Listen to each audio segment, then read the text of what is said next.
Hello, I'm Marshall Masters, publisher of Yowza.com. YOW.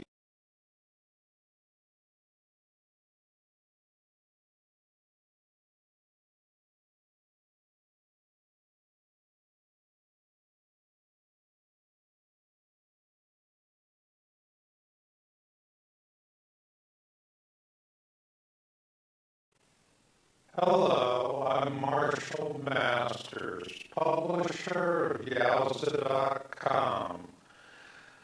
YOW,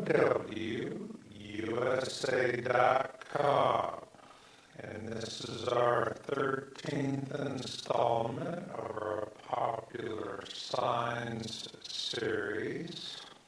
In this program, we're going to focus solely on what we believe is a meteor threat for the first quarter of 2017. And for those of you in awareness, what does that mean?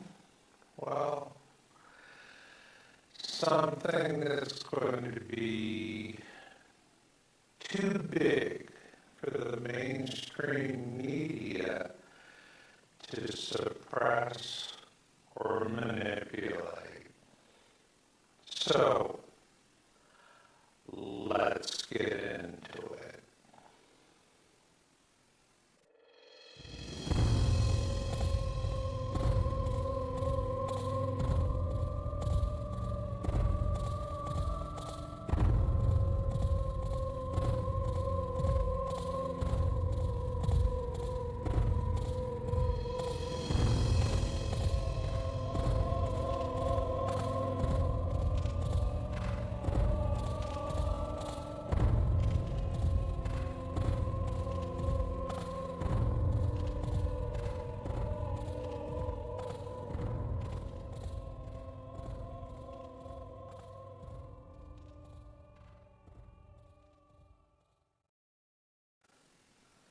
For many years, those of you in awareness have been telling me about your dreams, visions, and premonitions. And what you report to me most often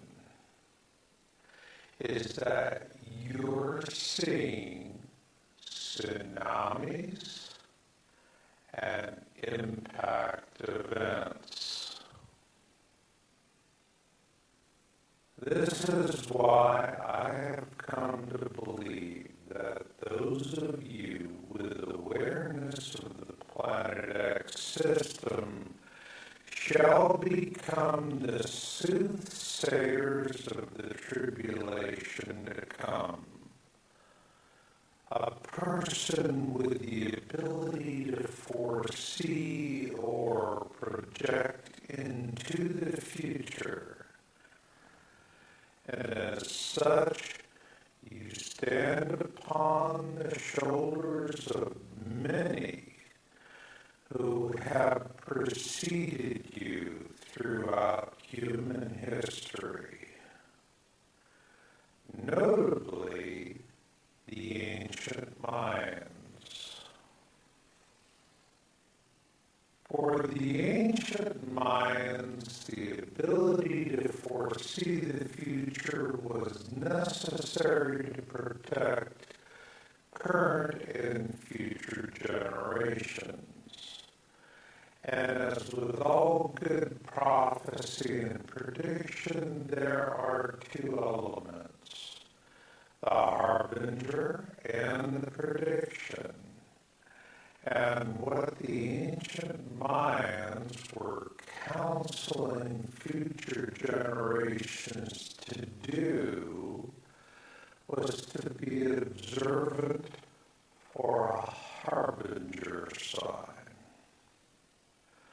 one that would be witnessed as a rare celestial event, namely the transit of our solar system through the heart of the Milky Way and the plane of our galaxy, that with the appearance of this celestial harbinger sign, a future generation would know the time had come to prepare for tribulation. More precise than any calendar ever conceived by Western civilization, the Mayan calendar faithfully ticked off the millennia to a date when the observation of this celestial harbinger sign would become possible. And by our own calendar, we know that date to be December 21, 2012. Yet what did we see? We did not see the harbinger, the event that would foretell what was coming. Rather, we were shown the event in its wrongful place. Ergo, our fears and worries of the future were easily played upon by Hollywood and cable television networks. Consequently, we were intentionally misled to ignore the harbinger, and what was the result of that? Embarrassment, accusation, mockery, and ridicule so fierce and unrelenting that all mention of the Mayan calendar ceased to part our lips. But was all this criticism righteous or foolish? Consider this.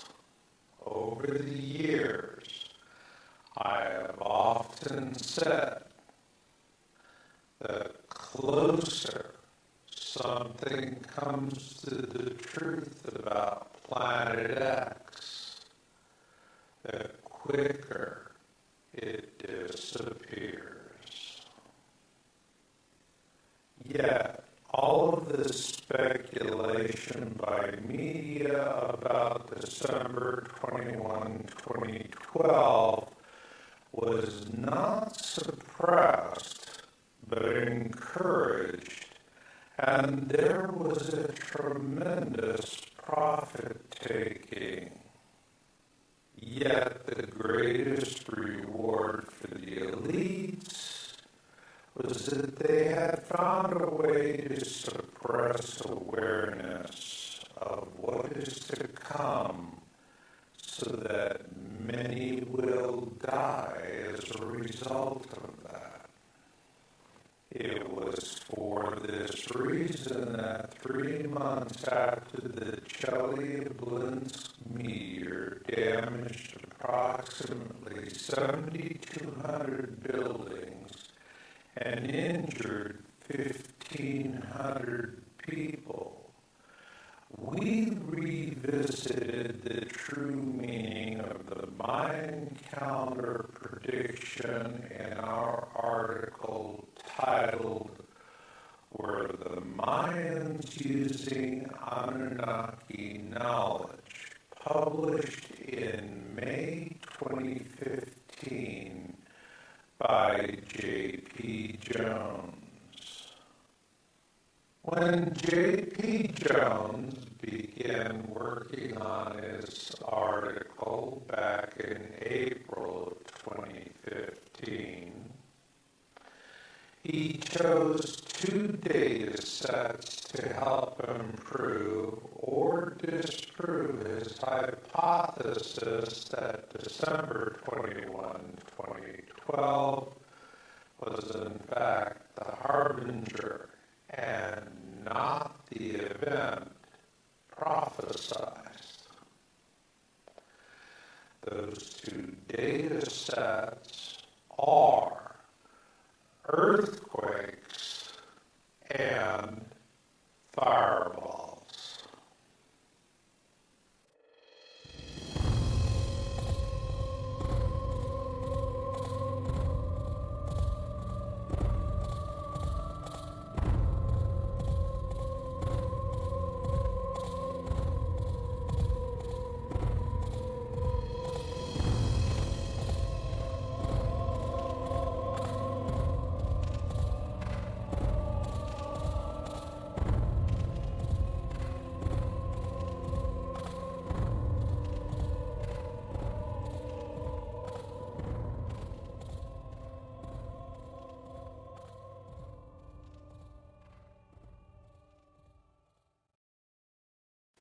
What we found when we analyzed earthquakes of all magnitudes was that after December 2012, the number of earthquakes skyrocketed. However, of greatest concern to us were the monthly fireball trends. Here you see our chart from that article for the years 2011, shown in green, 2012, shown in blue, and 2013, shown in red. While there is a clear trend from 2011 to 2012 with an increase, that year-to-year increase pales in comparison with the data for 2013. So what is the meaning of all this? That we've been misled about the true meaning of December 21, 2012 as a harbinger. This is in the data, which shows us that the first events we'll most likely see at the outset of the coming Planet X tribulation will be deadly meteor events. Much like an orchestra playing the overture before the curtain opens. And when the curtain finally opens, we will see Nemesis and its siblings emerging from behind the sun. When that happens, our elitist media will assure us that it will only be an interesting light show. When you see lies on CNN, Fox, and elsewhere about this light show, you'll know that this will be our last window of opportunity to prepare for the tribulation to come.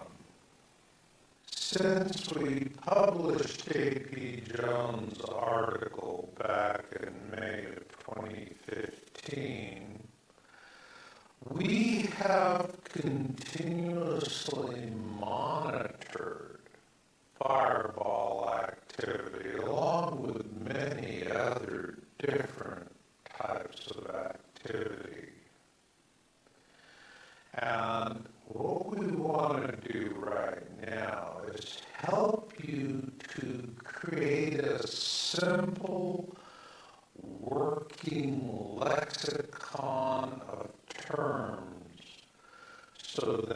when you're reading the news or watching the news, you know what to zoom in on.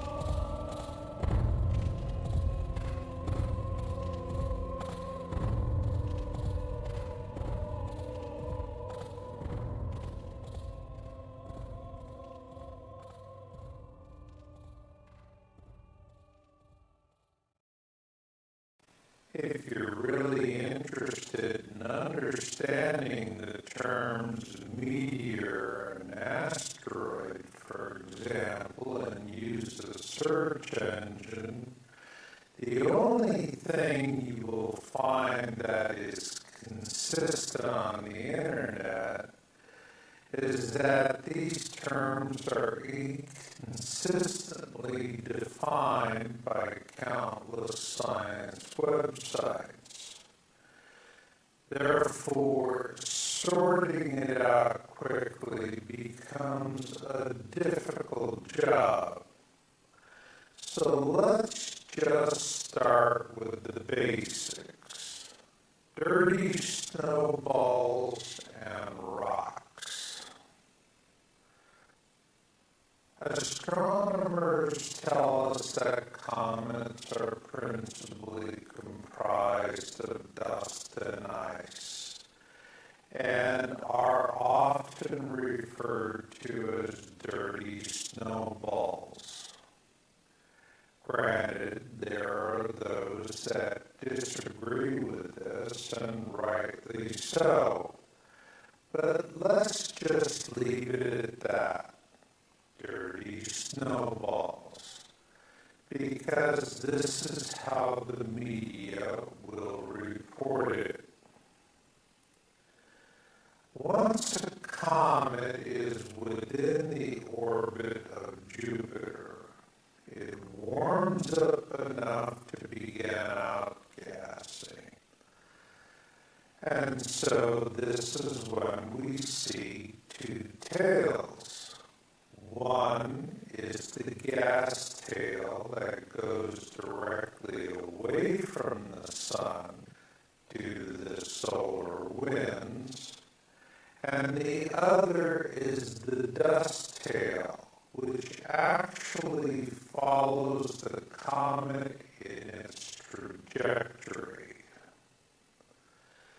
In terms of our immediate concerns for the weeks and months ahead, comets are not the bigger issue.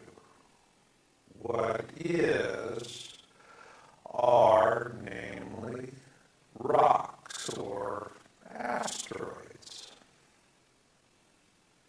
Asteroids are mainly comprised of mineral and rock, and are much more difficult to see than a comet once it has begun outgassing. When we think of asteroids, we often think about the asteroid belt, which lies mainly between the orbits of Mars and Jupiter, in which about 1 million asteroids orbit our Sun.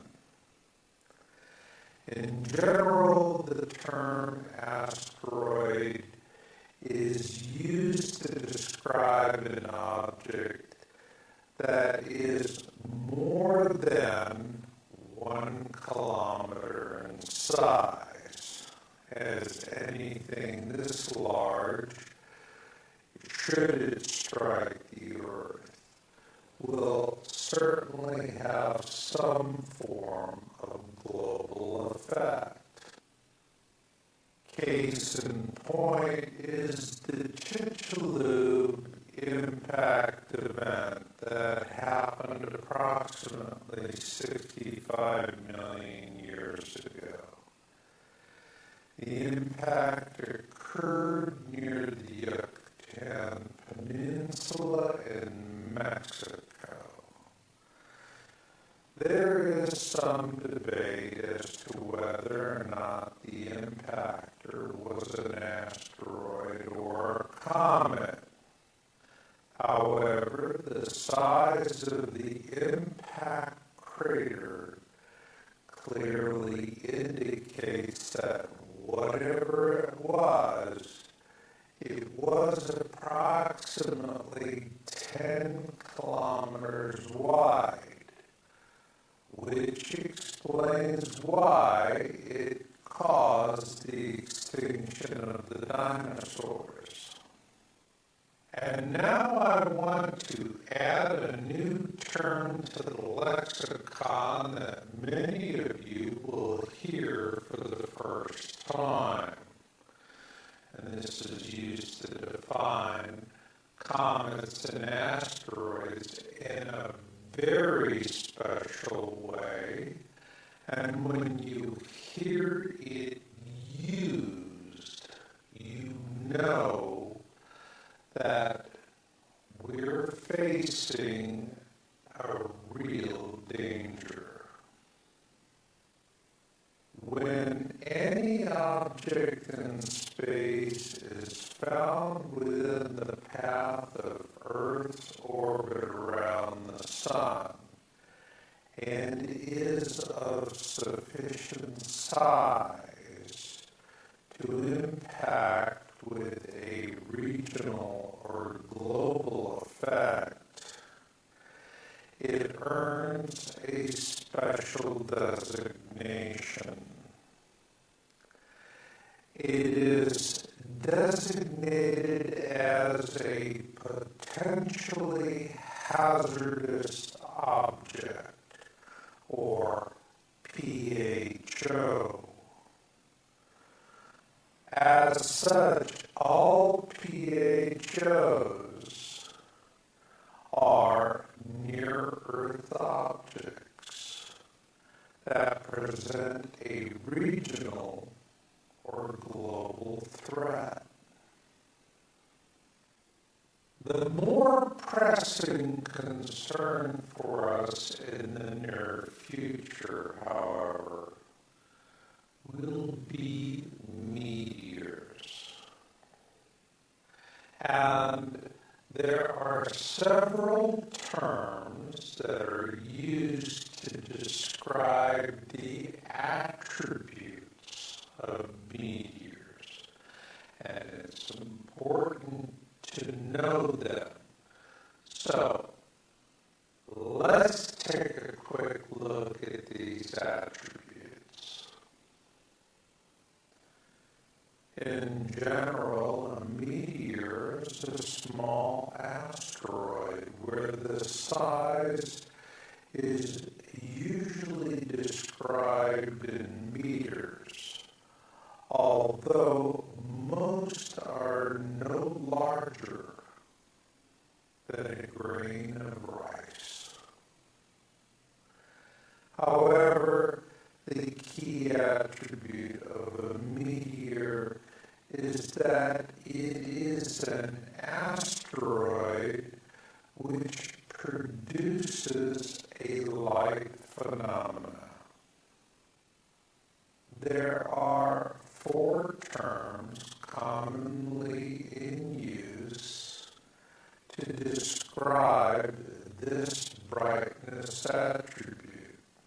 So let's take a look at them from the weakest to the strongest. The most commonly used term is shooting stars, or falling stars, if you will, because these small meteors are roughly as bright as a star in the night sky. Fireballs are larger meteors and will appear brighter than any of the stars or planets. Bolides are larger than fireballs and will appear twice as bright as a full moon. And finally, superbolides, which are larger than bolides and at their most intense phase will be brighter than the sun. Now let's take a look at the specific attributes for bolides and superbolides. And these are important given the dangers we face in the months ahead. As we just saw, bolides and superbolides are extremely bright, more so than fireballs. However, what makes them a particular concern is the other attributes, which include fragmentation, sound, and explosion with a terminal flash. In essence, bolides and superbolide airburst events can be as powerful as the detonation of an atomic bomb. What is also important to know is that there is no place on Earth that is truly safe from a bolide event, as demonstrated by this illustration prepared by NASA showing bolide events between the years 1994 and 2013. This brings us to another term we need to add to our lexicon. Any meteor that can penetrate our atmosphere and strike the ground is called a meteorite. And here, size matters. So let's take a look at three good examples. Here we see the Barringer meteorite crater in Winslow, Arizona, a favorite film location for Hollywood. This impact occurred roughly 50,000 years ago. Here we see the Chelyabinsk meteor that exploded in Russia near the border of Europe and Asia. Its detonation in the morning sky caused a series of shock waves that shattered windows, and meteorites from the Chelyabinsk meteor were discovered. And finally, we see the Hoba meteorite discovered in South Africa in 1920. It is estimated to weigh about 60 tons, or approximately 54,000 kilograms. So now that we have identified our three examples, let's see how they compare based on size. Here, our examples are compared by size relative to that of a Boeing 747 commercial jetliner. And what we see is that the Behringer Meteor was approximately 50 meters in diameter, and the Chelyabinsk Meteor was estimated to be 17 meters in diameter. Only the Hobart meteorite offers exact dimensions which are rather small in comparison to the other two. Of the three examples I've just shown you, the one that presents the greatest danger to us in the near term is another Chelyabinsk event. So, let's revisit that. As we described before, a unique attribute of bolides and superbolides is that these meteors will explode in a bright terminal flash, accompanied by fragmentation and sound, and of specific concern are the superbolide events, such as the one that occurred in Chelyabinsk, Russia on February 15, 2013, an event so momentous that it prompted us to begin this line of research. This is because approximately 7,200 buildings were damaged and about 1,500 people injured, mainly from broken glass from windows that were blown in by the shock wave.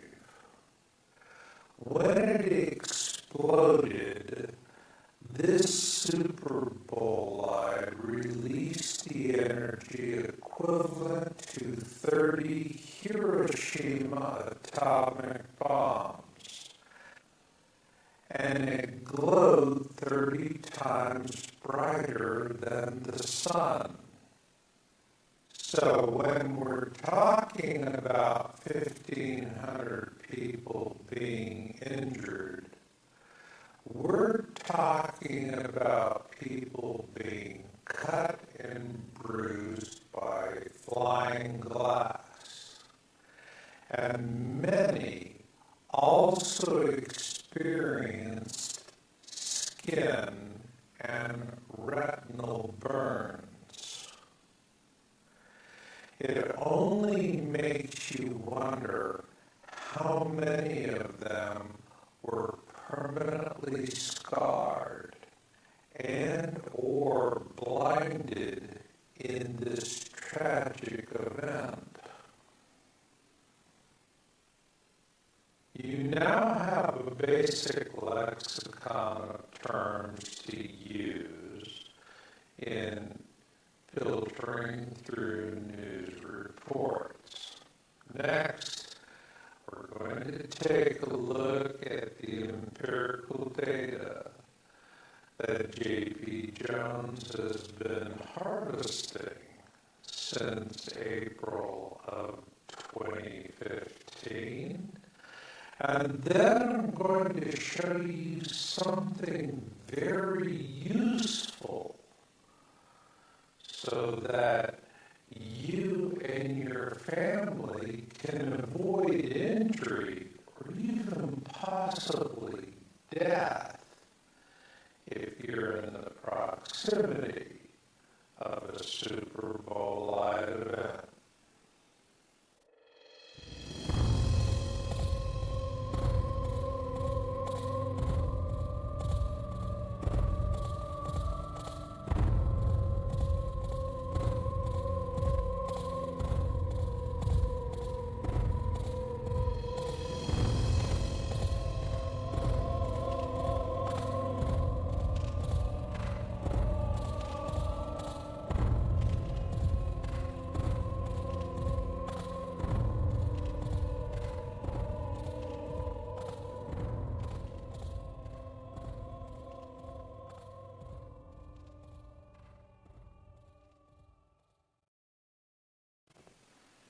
Back in April 2015, J.P. Jones and I set out to decide the data sets we would use for his May 2015 article. Were the mines using Anunnaki knowledge? We first chose earthquakes, and that was an easy choice. What was a little more demanding was meteors because of the inconsistent terminology used by science sites. But as we refined our search, we decided upon monthly fireball trends as our second data set. The best available source for our fireball data set was the American Meteor Society, which was founded in 1911. To learn more about them, visit amsmeteors.org. Since April 2015, we've tracked several different AMS data sets, but the three we found to be the most revealing were monthly total fireballs, multi-state fireballs, and huge event fireballs. So let's take a look at the signs fireball data for this year, beginning with the monthly total fireballs. Number 6 was our first science article for 2016. Let's pause for a moment just to study the color code here, because we use this color code throughout our data set reports. 2013 is shown in yellow, 2014 in blue, 2015 in red, and 2016 in brown. That being said, let's see how the years play out. The reason why we track monthly total fireballs is that this gives us a baseline, no differently than tracking the total number of earthquakes of all magnitudes. This is because our government finds it easy to lie to us by cooking the books, so to speak. And here in November, you can see that there has been a very consistent uptick in terms of the total number of fireballs per month throughout the year. With that, let's take a look at the multi-state fireballs for 2016. Multi-state fireballs, as the name implies, are reported by observers in multiple states, provinces, or even across national boundaries in one or more countries. As we can see here, the trend for multi-state fireballs is for the most part consistent with the total number of fireballs per month we saw previously. What we find noteworthy here is that November 2015 and 2016 represent the two highest periods in this slide for the years 2013 through November 2016. What is significant about multi-state fireballs is that they give us a good judging criteria to bridge between the total number of fireballs observed each month with what we believe to be the most critical of the three criteria, that being what we call huge fireball events. When a fireball has been reported by over 100 observers, it is large enough to be classified as a huge event fireball. As you can see when we go through the years, these do not occur as frequently, nor do they follow the same pattern when compared with those we have seen for fireballs per month and multi-state fireballs. Of real concern here are the months of January and February. As you can see, there were no huge event fireballs in January 2015.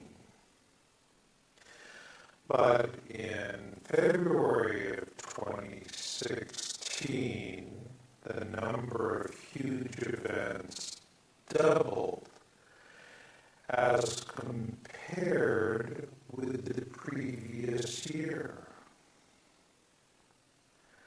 As we go on to 2017, what this data set is telling us to expect is that in the first quarter of next year, we could very well see a significant number of huge event fireballs. This is of particular concern when you consider that the Chelyabinsk meteor was a super bolide, and that when it detonated over Russia on February 15, 2013, it released energy equivalent to 30 Hiroshima atomic bombs. The point here is that the Chelyabinsk meteor event occurred in the first quarter of 2013. And what the huge event fireball data is showing us is that we're at risk of another Chelyabinsk event early next year. Now that you've seen the data, you know that some would quibble about it, but with a good historical analysis, the uncertain becomes certain. So let's take a look at that historical analysis.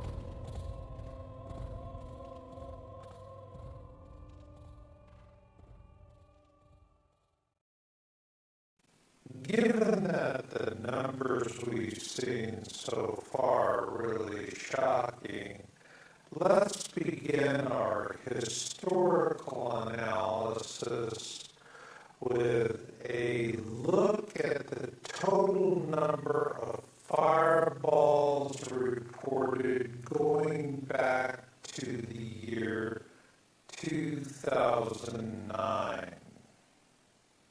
Here, this simple bar chart is visually striking. For the full year of 2009, we're looking at approximately 600 observation reports. Now, take a look at 2016. And now what we're seeing are approximately 4,800 fireball reports for just the first 11 months of this year. In other words, ladies and gentlemen, when we compare 2009 to the first 11 months of 2016, we see an increase of approximately 800% in the total fireballs reported each month. And this, ladies and gentlemen, now brings us all the way back to the question, was the Mayan prophecy for 2012 a harbinger? And if so, has that harbinger come to pass? as J.P. Jones of Yowza.com maintains in his May 2015 article titled "Were the Mayans Using Anunnaki Knowledge?" Next up, I'm going to show you something that really brings us to the crux of the matter, and in a way that, well, frankly, may give you a few sleepless nights.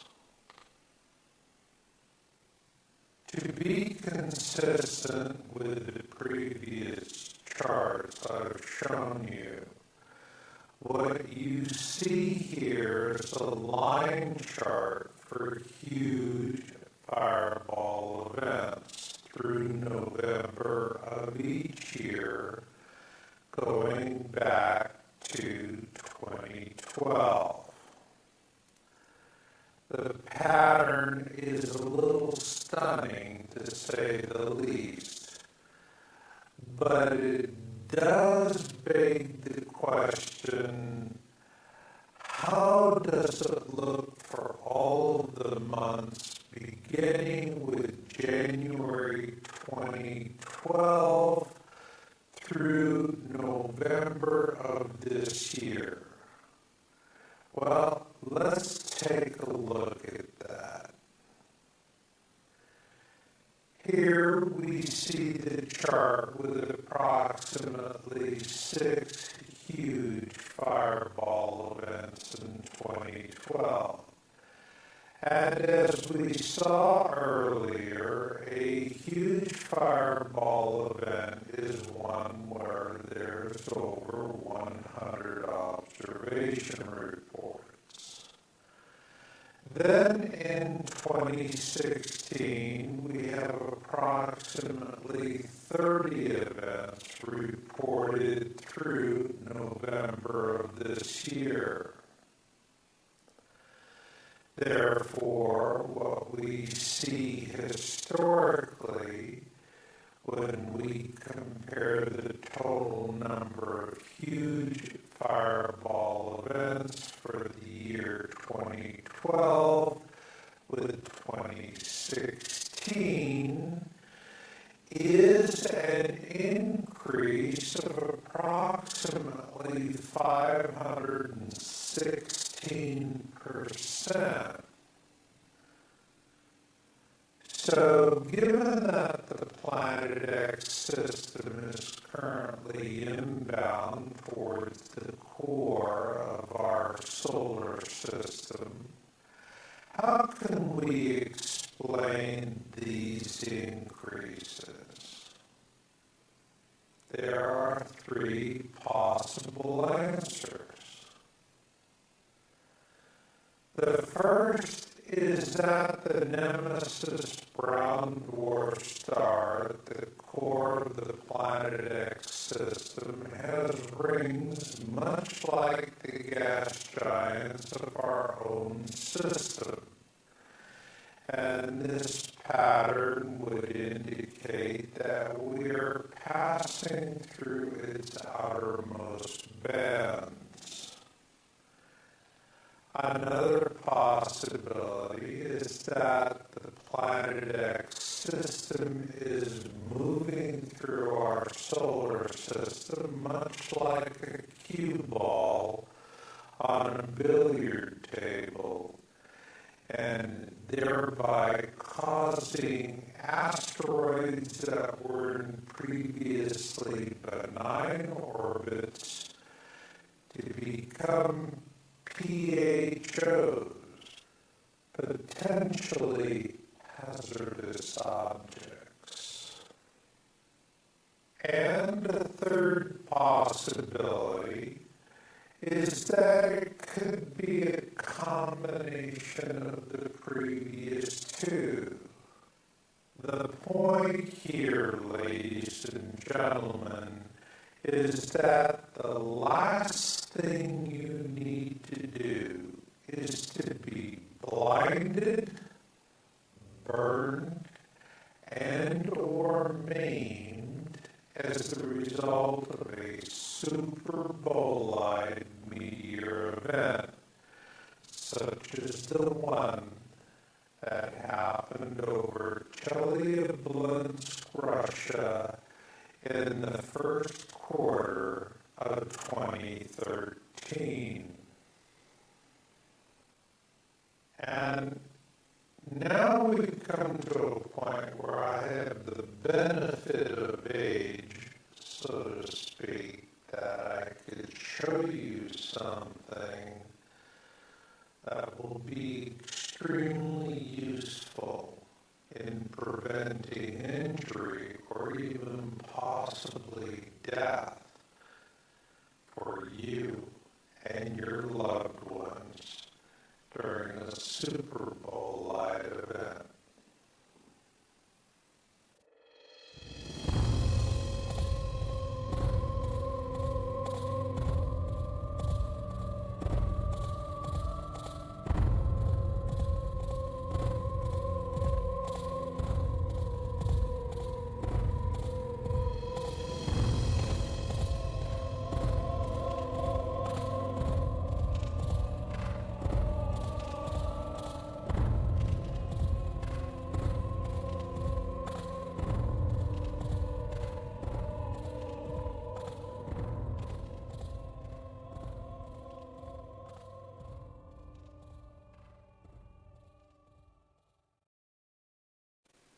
As a young boy in school, I remember duck and cover drills such as the one you'll see in this video produced in 1951 called Duck and Cover, produced by our government.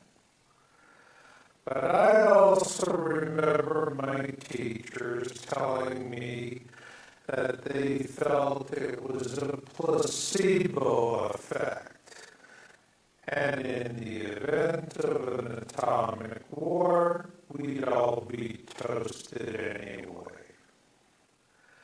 But there is a part of this duck and cover film that applies perfectly to what you and your loved ones can do in case of a super bolide meteor event in your area.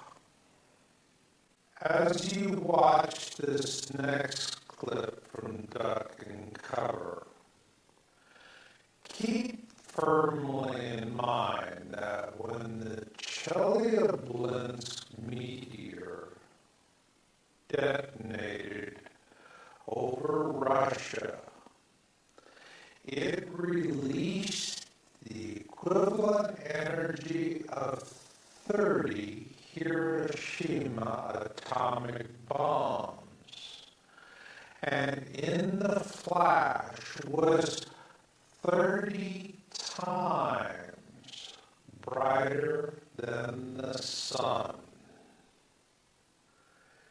Keep this in mind, please, as you carefully watch this next clip. Be like Bert. When there is a flash, duck and cover and do it fast. Here are some older boys showing what to do if the flash comes when you're not in the classroom. This is what to do if you should be in a corridor. You duck and cover tight against the wall this way. Remember to keep your face and the back of your neck covered tightly. Try to fall away from windows or doors with glass in them. Then, if the glass breaks and flies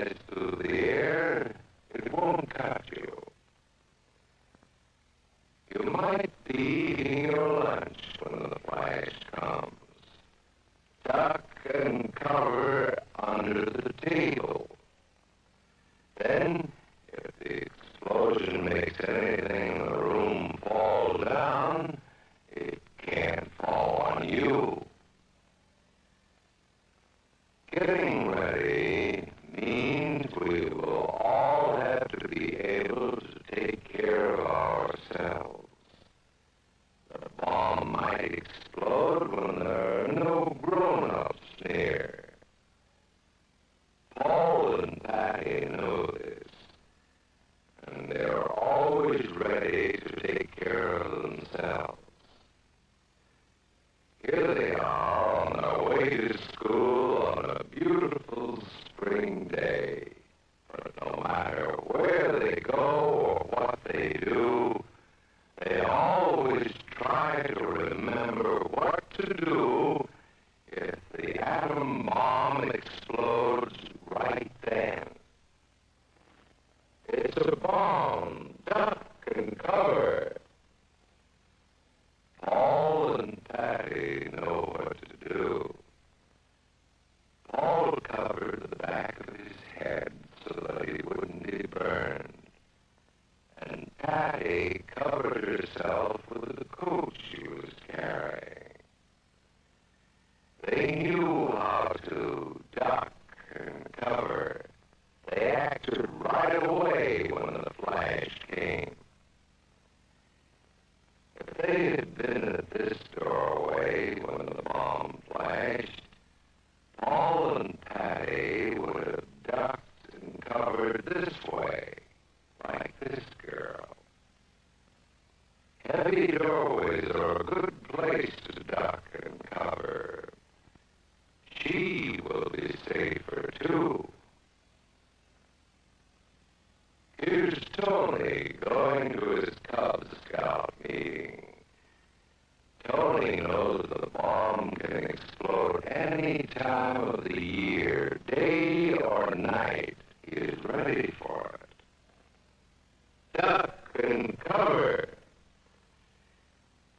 Atta boy, Tony, that flash means act fast. Tony knows that it helps to get to any kind of cover. This wall was close by, so that's where he ducked and covered. Tony knew what to do. Notice how he keeps from moving or from getting up and running. He stays down until he is sure the danger is over. The man helping Tony is a civil defense worker. His job is to help protect us when there is danger of the atomic bomb. We must obey the civil defense worker. We must know how to duck and cover in the school bus or in any other bus or streetcar. Duck and cover. Don't wait. Duck away from the windows fast. The glass may break and fly through the air and cut you.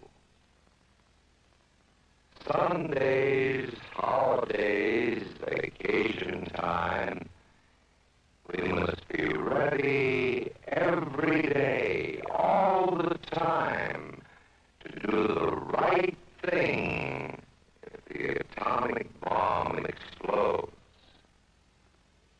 Duck and cover. This family knows what to do, just as your own family should. They know that even a thin cloth helps protect them. Even a newspaper can save you from a bad burn. But the most important